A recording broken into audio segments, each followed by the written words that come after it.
শুভ সকাল বন্ধুরা। আজকে আবারও একটা নতুন সুন্দর ব্লগ নিয়ে হাজির হয়ে গেছি।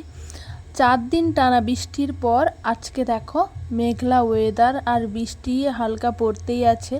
আর চারিদিকে দেখো জলমগ্ন হয়ে গেছে, তারই মাঝখানে সবুজ যেগুলো ধান গাছ বড় হয়ে গেছিল সেইগুলোই দেখা যাচ্ছে। আর দেখো চারিদিকে কেমন হাওয়া হচ্ছে, এত বাতাস হচ্ছে, দেখো তোমরা নিশ্চয়ই বুঝতে পারছো, প্রচুর পরিমাণে বাতাস হচ্ছে। আর চারিদিকে দেখো সবুজ আর সবুজ। 4 দিন ধরে বলতেই পারো একদম ঘরবন্দি ছিলাম, তো তার জন্য একটুখানি ছাতাটা নিয়ে বেরিয়ে পড়েছি রাস্তায়। আর রাস্তায় এসে যখন দেখি এই যে বাবা আর কাকুরা মিলে মারছিল সাপ। কালকে সন্ধ্যের সময় মানে বিকালবেলায় কাকু এই যে বিঁধা জালগুলো মেরে দিয়ে এসেছিলো মাঠে। তোমাদেরকে বলেছিলাম 4 দিন ধরে প্রচুর বৃষ্টি হয়েছে, তার জন্য জল পুরো দাঁড়িয়ে গেছে। তো কাকু হঠাৎই করে এই বিঁধা জালটা নিয়ে যায় আর মেরে দিয়ে আসছে মাঠের মাঝখানে। আর আজকে সকালেই যখন জালটা তুলতে যায় দেখতে পায় দুটো বিষাক্ত সাপ লেগে গেছে। তো কাকু আর ভয়ে সেটা তুলতে পারেনি, বাবাকে এসে ডেকে নিয়ে গেছিলেন। আর বাবা, কাকু আর বাড়ির পাশে একজন কাকু, 3 জনে মিলে কিন্তু জালটা তুলে নিয়ে এসছেন। এই যে দেখো কত মাছও কিন্তু লেগেছে, অনেক মাছ লেগেছিল। আর তার সঙ্গে দেখো দুটো বড় বড় সাপ লেগেছে। এই সাপগুলো 2 হাত করে হবে অবশ্যই। কত বড় তোমরা নিশ্চয়ই দেখতে পাচ্ছ, আর যেমন বড় না তেমনি মোটা কিন্তু। এই দেখো তোমাদেরকে ভালো করে একটু দেখিয়ে দিই। তারপরে দেখো এখানে বাবা আর কাকু মিলে খুলছেন সাপগুলোকে। প্রথমে সাপগুলোকে মুখটাকে থেতো করে দিয়েছেন। আর আমার বাবা না প্রচুর সাহস, সাপ মারতে পারে, কিন্তু ভয় আমাদের লাগে, কিন্তু জানি না বাবার লাগে কি না। তো দেখো এখন কাকু আর বাবা দুজনে মিলে কিন্তু জালটা খুলছে, কারণ এই জালটা না খুললে না নষ্ট হয়ে যাবে। তো তার জন্য দেখো প্রথমে সাপগুলোকে খুলে দিচ্ছে। আর সত্যি কথা বলতে এই সাপটা ছিল না কেউটে সাপ, এটা কিন্তু খুব বিষাক্ত, একবার কামড়ে দিলে কিন্তু মানুষ মরে যায়। তো এই যে দেখো কত বড়, তোমরা বুঝতে পারছো। এই যে দেখো কাকু মুখটা থেতো করে দিয়েছে, আর এর কিন্তু চক্র আছে মাথায়, জানো তো। আর একটা ছিল দেখো, এটা খুলে দেওয়ার পরে বাবার কাকু আবারও বসে গেছিলেন জল ধরা খুলতে। এই যে দেখতে পাচ্ছ আরেকটা জালে পড়েছিল। কাকু দুটো জাল মেরেছিলেন, দুটো জালেই কিন্তু দুটো সাপই লেগেছিল, বড় বড় সাপ। অনেক কষ্টে সাপগুলো খোলার পর বাবা, কাকু আর একজন কাকু 3 জন মিলে কিন্তু মাছগুলোকেও খুলেছিল। মাছগুলো খুলতেও কিন্তু খুব সমস্যা হয়েছিল। তারপর কি করা যায়, ধীরে ধীরে করে কিন্তু সাপগুলোকে বের করে, মাছ বের করে জালটা কাকু আর বাবা মিলে গুছিয়ে দিয়েছিলেন। আর তোমাদেরকে দেখিয়ে দিব চলো। সাপের সঙ্গে কিন্তু মাছও অনেক পড়েছিল। আর দেখো এগুলো কাঁকড়া ছিল। আর তোমরা লক্ষ্য করছো যে একটা মাছের চোখ দেখো পুরো লাল হয়ে গেছিলো, কেন জানি না, হয়তো এই সাপটা ওকে কামড়েছে বা যাই হোক কারণে। আমি বাবাকে জিজ্ঞাসা করছিলাম যে বাবা এই চোখটা লাল কেন, কিন্তু বাবা কিছু বলতে পারলো না আর বললোও না। তারপর রডটা মাথায় জেঁকে রেখে সাপটাকে অনেক কষ্টে খোলা হলো। এই যে দুটো সাপকে কিন্তু একসঙ্গে কাকু করে দিলেন, দেখো কত বড়, তোমরা বুঝতে পারছো। তারপর এই যে উল্টেও ঠিকঠাক করে দেখাচ্ছিলেন। আমি জিজ্ঞাসা করছিলাম যে কোনটা কার নাম, তো কাকু আবারও বলে দিলেন যে এইটাই বলছিলেন। তো আমি যে যে নামগুলো বললাম। তারপরে দেখো বাবা আর কাকু মিলে কতগুলো মাছ কিন্তু খুলেছিল, কিন্তু অনেক মাছ না মরে গেছিলো, জানো তো। এই যে দেখো কই মাছ বেশি পড়েছিল, অনেক বড় বড় কিন্তু কই ছিল, কইয়ের সঙ্গে শিঙি, মাগুর আরও অনেক কিছু ছিল, কিন্তু না ওইগুলো কিন্তু মরে গেছে, জানো তো। অনেকগুলো মরে গেছে, আবার অনেকগুলো জ্যান্তও ছিল।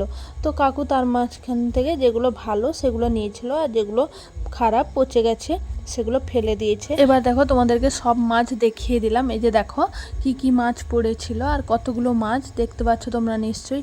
অনেক মাছ পড়েছিল, হ্যাঁ 2 কিলো 3 কিলো মতন এমনই হবে। তো দেখো কাকু আমাদেরকে কিছু মাছ দিয়ে গেলেন। আজকে আমাদের ঘরে মাছ খাওয়া হয় না, শুধু বাবাই খাবেন, তার জন্য অল্প করে দিয়েছিলেন আর বাড়ি নিয়ে গেছিলেন। আর তারপর বাবা এসে দেখো বাগানে অনেক জল ধরে গেছে, পুরো তোমাদেরকে দেখিয়ে দিচ্ছি এখনই, পুরো টিপটাপ জল ভর্তি।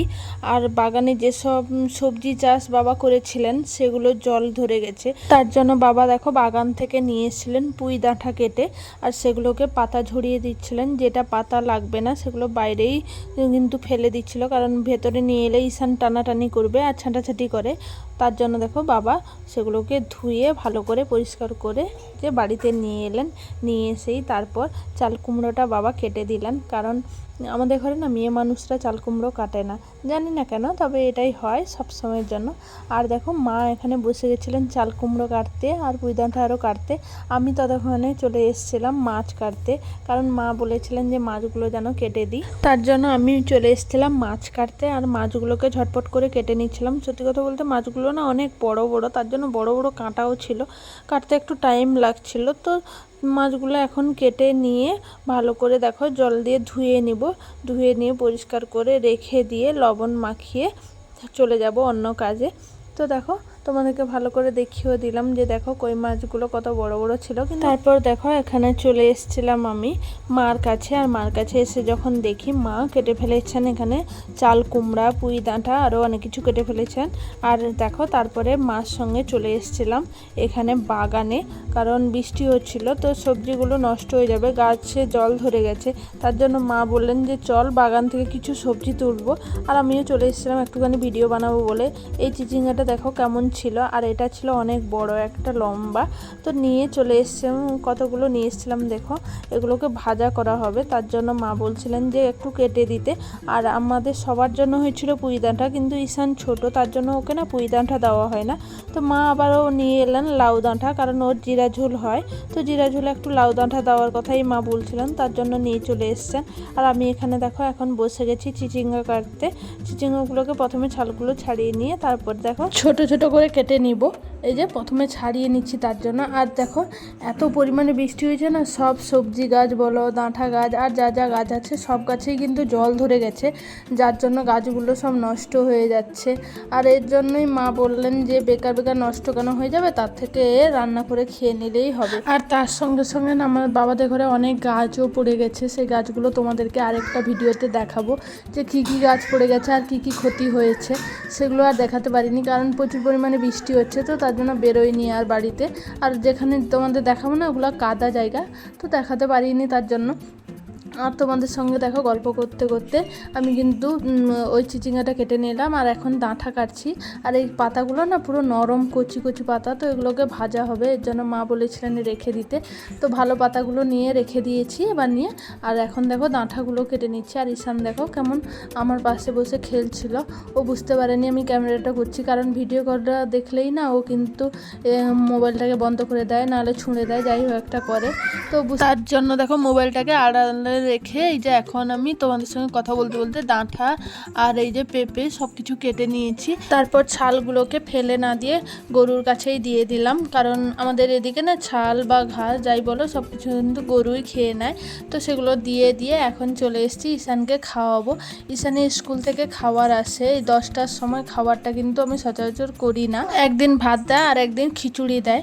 তো খিচুড়িটা আমি যেদিন দেয় সেদিন খাওয়াই, কিন্তু ভাতটা রোজ খাওয়াই না, ডিমটা খাইয়ে দিই।